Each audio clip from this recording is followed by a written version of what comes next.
हमारे प्रिय आत्मन, ओम स्वस्ति अस्तु। कामों में विघ्न रहता है, बाधाएं हो जाती हैं, हर समय इल्यूजन बना रहता है, मन एकाग्रचित नहीं होता। कभी कुछ सोचते हैं, कभी कुछ सोचते हैं। कभी बाधाएं हमारे स्वयं द्वारा निर्मित होती हैं, यानी कि हमारी उदासीनता, हमारी उदासी, हमारा किसी विषय को ठीक से ना समझ पाना। और कभी परिस्थिति जन्य होता है कि सिचुएशन ही ऐसी हो जाती हैं कि काम नहीं बन पाते हैं या चीज़ें नहीं हो पाती हैं, या जो भी आप करना चाहते हैं उसमें निरंतर कुछ ना कुछ दोष बना ही रहता है। बहुत छोटी सी चीज़ कभी कभी बहुत बड़ा काम कर देती है। बहुत छोटा सा उपाय भी हमारे लिए बहुत बड़ा कारगर उपाय सिद्ध हो जाता है। आइए आपको बताते हैं मोर पंख का उपयोग। मोर पंख के इस्तेमाल से आप बहुत साधारण सी चीज़, सब जगह मिलने वाली चीज़, इसके मोर पंख के उपाय से कैसे आप अपने जीवन में उपस्थित व्यवधानों को, हर्डल्स को, बाधाओं को, परेशानियों को दूर कर सकते हैं। मोर पंख जब हमारे सामने आता है तो एक छवि हमारे मन मस्तिष्क में स्वतः ही अंकित होती है, और वो है भगवान वासुदेव, योगीराज भगवान श्री कृष्ण। क्योंकि मोर का पंख और भगवान श्री कृष्ण का दैदीप्यमान मस्तक, ये दोनों एक दूसरे के पूरक हैं। जैसे ही मोर पंख का जिक्र आएगा, मोर पंख की स्मृति आएगी, उनके साथ साथ भगवान श्री कृष्ण का भी मन में हमारे चित्र उभरने लगता है, कहीं ना कहीं वो उत्कीर्णित होने लगता है। तो ये जो चातुर्मास प्रारंभ हुआ है, भाद्रपद के महीने के बाद से जो 2-3 महीने हैं खास तौर से, इनमें भगवान विष्णु की ही पूजा होती है। और चूंकि ये महीना, इस महीने में भाद्रपद में भगवान श्री कृष्ण का जन्म हुआ, तो इस महीने में भगवान वासुदेव की, भगवान श्री कृष्ण की पूजाएं सर्वाधिक फलित होती हैं, फलीभूत होती हैं, हमें बहुत ज़्यादा पुण्य और लाभ देती हैं। मोर का पंख जो भगवान श्री कृष्ण ने अपने सर पर धारा, वो इसलिए धारा कि उन्होंने हमेशा दूसरों की सद्गति के लिए, उन्होंने हमेशा अपने शिष्यों के लिए, अपने से जुड़े हुए लोगों के कल्याण के लिए अपने जीवन को दैदीप्यमान रखा, अपने जीवन को सक्रिय रखा, अपने जीवन को क्रियान्वित रखा। उनका स्वयं का तो कहीं कुछ भी नहीं था। पूरा महाभारत से लेकर के और जितने भी सर्ग हैं, जितना भी कुछ है, उसमें कहीं भी श्री कृष्ण जी का कोई लेना देना था ही नहीं। सिर्फ इस पूरी मनुष्यता के कल्याण के लिए, हमारे पूरे समाज की भलाई के लिए, धर्म की स्थापना, धर्म की मर्यादा की स्थापना के लिए और धर्माचरण की पुनर्प्रतिष्ठा के लिए भगवान ने सारे कृत्य किए। तो ये जो मोर पंख उन्होंने अपने सर पर धारण किया, तो उनसे द्रौपदी पूछती हैं, जो उनकी सखा भी हैं और उनके प्रिय शिष्य अर्जुन की पत्नी हैं। द्रौपदी कहती हैं कि हमेशा आपके जो आपकी पगड़ी है, आपका जो मुकुट है, उसमें मोर पंख विद्यमान रहता है। तो ये वनवास के समय की बात है, जब वो वनवास भोग रहे हैं, वनों में गए हैं 12 वर्ष के लिए। वो पूरा एक ध्रुत क्रीड़ा होती है, युधिष्ठिर उसमें सब कुछ राजपाट हार जाते हैं, और उसके शर्त के अंतर्गत उन्हें बहुत लंबे समय तक वनवास में रहना होता है। तो उस समय की बात है। तो कहते हैं कि मैं चूँकि बहुत सारे ऐसे कृत्यों में संलग्न रहता हूँ कि जहाँ बहुत सारी बाधाएँ भी सम्मुख आती रहती हैं। अब देखिए, जब भी कोई अवतार मनुष्य के रूप में आता है, तो मनुष्य के सम्मुख जिस तरह की बाधाएं और अड़चनें और व्यवधान आते हैं, वो अवतारों को भी उनको प्रत्यक्ष रूप से देखना पड़ता है, समझना पड़ता है, उनको भोगना पड़ता है। तो कहते हैं कि मेरे भगवान के कार्य में कैसी बाधाएं, लेकिन भगवान भी कहते हैं कि हाँ, मेरे भी कार्य में बहुत सी ऐसी बाधाएं, बहुत सी ऐसी चीज़ें होती हैं जो यदा कदा आ जाती हैं। उनके उन्मूलन के लिए, उनके निष्पादन के लिए, उनके निरस्तीकरण के लिए मैं मोर पंख को धारण करता हूँ। तो द्रौपदी प्रति प्रश्न पूछती हैं। ये उस समय की चर्चा है जिस समय षड्यंत्र का निर्माण होता है। उस पर भी किसी दिन बात करेंगे कि किस तरह से वो एक चावल से फिर पूरा का पूरा भंडारण करते हैं और अन्नपूर्णा का आशीर्वाद दे करके द्रौपदी के पूरी जो उनकी झोपड़ी है जहाँ वो रह रहे हैं, उसमें अन्न धन का भंडार भरते हैं। षड्यंत्र के जब उद्भव की बात करेंगे, उस वाले अंक में उसकी चर्चा करेंगे। तो कहते हैं कि जो भी व्यक्ति, जो भी प्राणी, जो भी मनुष्य मोर पंख को धारण करता है, वो अकाल मृत्यु से बचता है। उसको ऐसी व्याधियां, ऐसे रोग, ऐसी परेशानियां नहीं घेरती हैं। जहां पर जिसके पास मोरपंख होता है, उसको इस तरह के अकाल का ग्रास वो नहीं बनता है, उसके जीवन की रक्षा होती है। जहां पर मोरपंख विद्यमान होता है, वह बहुत सारे सरीसर्प जो विषैले गुण को धारण करते हैं, जैसे ये रेप्टाइल्स हैं, छिपकली है, सांप हैं, सरीसृप हैं, ये कभी भी वहाँ नहीं आते हैं। अगर आप एक 5 का या 4 का मोरपंखों का एक गुच्छा किसी कॉर्नर में लगा दें तो आप नोट करेंगे कि उसमें जो लिजर्ड, जो छिपकलियाँ हैं, ये फिर आपके वहाँ नहीं आएंगी। वो चूँकि मोर ऐसा समझते हैं, ऐसा माना गया है कि मोर की प्रेजेंस को अनुभूत करके छिपकली को या सांप को या ऐसे बिच्छू को, ऐसे जानवरों को लगता है कि मोर आ गया है। और मोर का चूँकि ये भोजन है, मोर चूँकि इसका शिकार करता है, तो उन्हें वो वहाँ से फिर दूर चले जाते हैं। और भगवान शिव के जो दूसरे पुत्र हैं कार्तिकेय, उनकी जो सवारी है वो भी मोर है। तो मोर कार्तिकेय को भी बहुत पसंद है। और कार्तिकेय जो संहिता है, कार्तिकेय पुराण में और कार्तिकेय संहिता में, कार्तिकेय सूत्रों में बहुत जगह मोर के पंखों के शुभत्व का वर्णन है कि मोर के पंख को रखने से बहुत सारी चीज़ें जीवन में समाप्त होती हैं।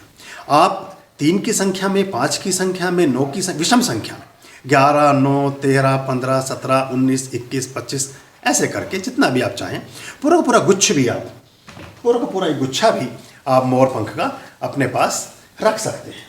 अब ये अपने घर में रखेंगे तो हर समय जो इल्यूजन बना रहता है, जो कन्फ्यूजन बना रहता है, जो हर समय लगता है कि डिसीजन मेकिंग नहीं हो पा रही है, हम ठीक से कुछ सोच समझ नहीं पा रहे हैं, काम का फैसला नहीं कर पाते, उसमें मदद मिलेगी आपको। राहु के प्रभावों को भी खत्म करता है। जो छाया ग्रह है राहु, उसके प्रभावों को खत्म करता है। और राहु की पहली क्वालिटी है कि वो इल्यूजन और कन्फ्यूजन को क्रिएट करते हैं।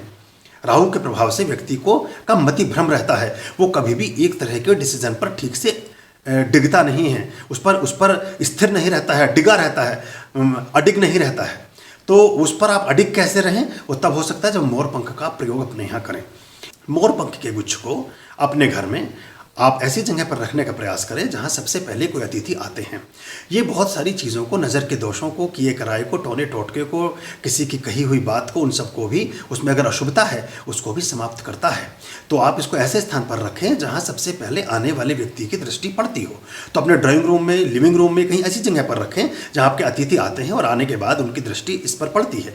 तो बाहर से किसी भी तरह की अगर वो नेगेटिव एनर्जी लेकर के अपने साथ कैरी फॉरवर्ड कर रहे हैं, या उनके मन में किसी प्रकार का दोष है, या किसी चीज़ को देख करके शकुन अपशकुन होता है, उसका निर्मूलन, उसका उन्मूलन भी मोरपंख करते हैं। तो आपने दक्षिण से पूर्व वाली दीवार पर इनको रखना है। अग्निकोण से लेकर के दक्षिण की तरफ जो हिस्सा जाता है, बिल्कुल पूरब में नहीं रखना है और अग्निकोण में भी नहीं रखना है। अग्निकोण से लेकर के दक्षिण की तरफ जो दीवार जाती है वहाँ पर रख देना है। कहीं भी आपको 90 डिग्री में ऐसा स्पेस जरूर मिल जाएगा जहाँ आप इसको रख सकें। वहाँ रखेंगे तो ये आपके घर में बहुत सारी चीज़ों को ठीक करेगा, बहुत सारी अला बलाओं से आपको बचाएगा, बहुत सारी नज़र दोष से आपको बचाएगा, आपके घर में अपशकुन को होने से बचाएगा। और जैसे मैंने बताया कि बहुत सारे विषैले और जो हानिकारक जीव जंतु हैं उनको आपके घर में प्रविष्ट होने से भी रोकेगा, क्योंकि इसकी प्रेजेंस से वो नहीं आते हैं। इसका छोटा सा मत्था जिसमें पूरा मोरपंख आता हो और मोरपंख की पूरी कृति उसमें आती हो, ये तिलक पूरा आता हो, उसको आप इतना बड़ा हिस्सा अगर काट करके आपको याद है जब हम छोटे बच्चे थे तो हम अपनी पुस्तकों में कुछ चिड़ियों के पंख और कुछ इस तरह के और विद्या पौधे की कुछ लीव्स और मोर पंख अपनी किताबों में रखते थे। आप जानते हैं, आपको याद आ रहा होगा बहुत से पुराने लोगों को। ये पुराने जो हमारे बुजुर्ग थे, पुराने जो हमारे दादा दादी, नाना नानी और बुआ और मौसा मौसी, ये सब जो हुआ करते थे, हमारे पूरे परिवार का एक पूरा गुच्छ था। उस बुफे में उन सब लोगों को सब चीज़ों का ज्ञान था। वो बच्चों की पुस्तकों में, बच्चों के ऐसे स्थान पर, ऐसी अलमारी में, ऐसे आले में, ऐसे बस्ते में, ऐसे किताब में, जहाँ बच्चों की किताबें रखी होती थी लाइब्रेरी के पास, जहाँ बच्चों की विद्या अध्ययन की पुस्तकें हैं, उनमें ऐसे मोर पंख को रख दिया करते थे।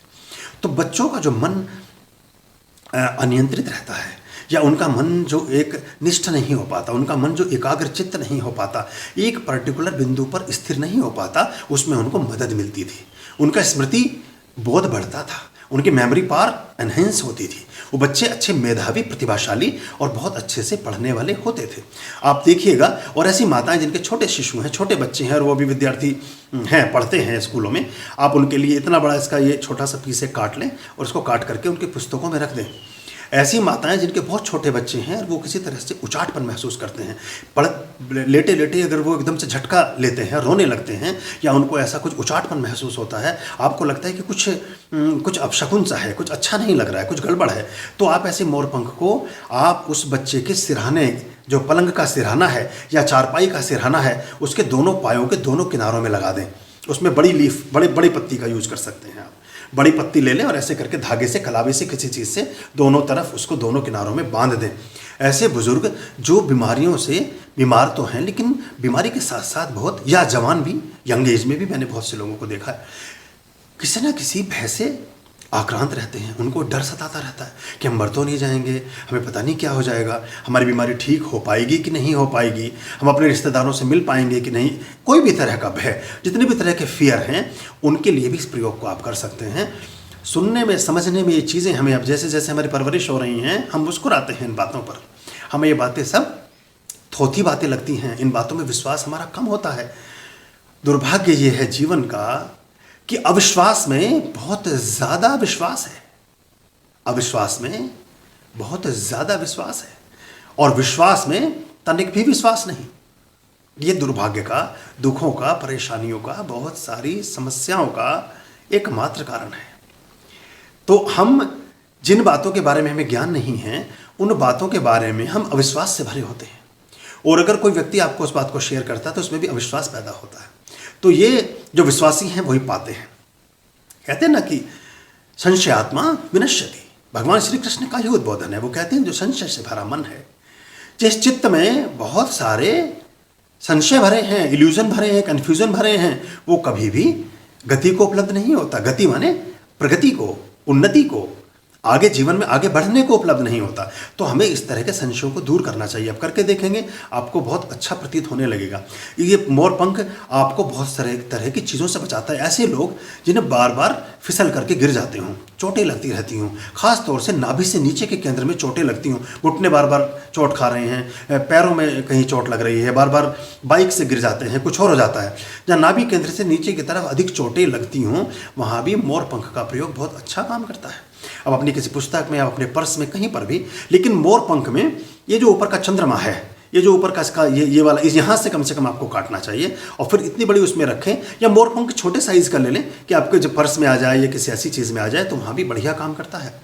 बहुत लंबे समय से अगर कोई फैसला, कोई निर्णय, कोई ऐसी चीज़ जो आपके हित में या अहित में, कुछ भी, मतलब आपको लगता है कि यार इसका फैसला होना चाहिए, ये बात निर्णित होनी चाहिए, इस बात का कुछ ना कुछ डिसीजन हो जाना चाहिए, चाहे this way and that way, मेरी तरफ हो कि किसी और की तरफ हो, या मेरी ही तरफ हो, ऐसा भी आपका मन, हर आदमी ये चाहता है कि फैसला मेरे हित में ही हो, तब भी इसका प्रयोग आप कर सकते हैं। इसको आप एक भोजपत्र ले लें बाजार से, भोजपत्र, 2 भोजपत्र लें, उन भोजपत्रों के बीच में रखें, ये दिखना नहीं चाहिए, इसको ढक लें। इतना बड़ा जैसे 4x4 का कटा कटा पीस मिलता है भोजपत्र का। हमने तो पौधे लगाए हुए हैं अपने आश्रम में, आप कोशिश करें भोजपत्र अपने घर में ही लगाएं, और फिर उसकी लीफ बन जाती है, और लीफ के बीच में रख लें। वो खैर लंबा बड़ा प्रोसेस है, लेकिन बाजार से फिलहाल ले सकते हैं, कोई महंगी चीज़ नहीं है, ऐसे 2-4 रुपये में मिल जाता है। भोजपत्र में रखें और उसको अपनी पॉकेट में, नाभि से ऊपर की तरफ उसको रख करके रखें, फ्रंट में। आप जो जैसे हमारी फ्रंट पॉकेट होती है जहाँ पेन लगाते हैं, बहुत सारी चीज़ें रखते हैं, वहाँ पर रख लें इसको। सबसे आगे इसी को रखें, जैसे उसमें पैसे हैं, कुछ और चीज़ें हैं, उनको कम करने की कोशिश करें और इसको रखने की कोशिश करें, या फिर अगर वो भी रखी हैं तो उसको सबसे अग्रिम हिस्से में लें और उसके पीछे रख दें उन चीज़ों को। ये आप रख करके देखिए, आपको लाभ मिलेगा। बहुत सारे लोग इस बात के हमारे पास प्रत्यक्ष प्रमाण हैं जिन्होंने इसका इस्तेमाल किया है और अपने जीवन में सुख शांति को अनुभव किया है, अपने जीवन में आने वाली बाधाओं को निर्मूल किया है, समाप्त किया है। तो ये बहुत सारी चीज़ें हमने जो सोच सकते थे आपके बारे में आपको कही हैं। आपको कोई और प्रश्न अगर मोर पंख से जुड़ा हुआ आपके जहन में आता है तो वो आप हमें बताएं। लेकिन मोर पंख में एक बात का और ख्याल रखिएगा, शास्त्र में वर्णन है कि मोर पंख जो त्याज्य हो, यानी जो मोर ने त्यागा हुआ हो, कोशिश करें आपको कहीं पड़ा हुआ मिल जाए, उसको भी इस्तेमाल कर सकते हैं, धो करके, साफ करके। या ऐसे जगह से बहुत सारे लोगों ने जो कारोबार बनाया हुआ है कि मोरों को मारते हैं या उनको फिर कष्ट पहुंचा करके पंखों को एकत्रित करते हैं, उससे बचिएगा। सब मोर स्वतः ही, जैसे सांप अपनी केचुली छोड़ता है, हम अपनी स्किन को छोड़ते हैं, ऐसे ही मोर भी अपने समय आने पर, और खासतौर से यही आषाढ़ का जो महीना और ये सावन भादो का जो भाद्रपद का महीना है, इसी में मोर जब मोर नृत्य करते हैं मेघ को देख करके, बारिश को और वर्षा को देख करके, तो अपने पंखों को त्यागते हैं। तो ऐसे पंख आपको मिल जाए। बहुत सारे दुकानदारों को मैं ऐसे जानता हूँ कि जो सिर्फ त्याज्य पंखों को ही इस्तेमाल करते हैं, और त्याज्य पंख आपको पूर्ण मिलेगा, वो पूरा मिलेगा आपको, उसकी जड़ से लेकर के और अंतिम सिरे तक, ये इसकी पहचान होती है। वो आपको पूर्ण मिलेगा। जो पूर्ण है वो पंख त्याज्य है, वो मोर ने त्यागा हुआ पंख है।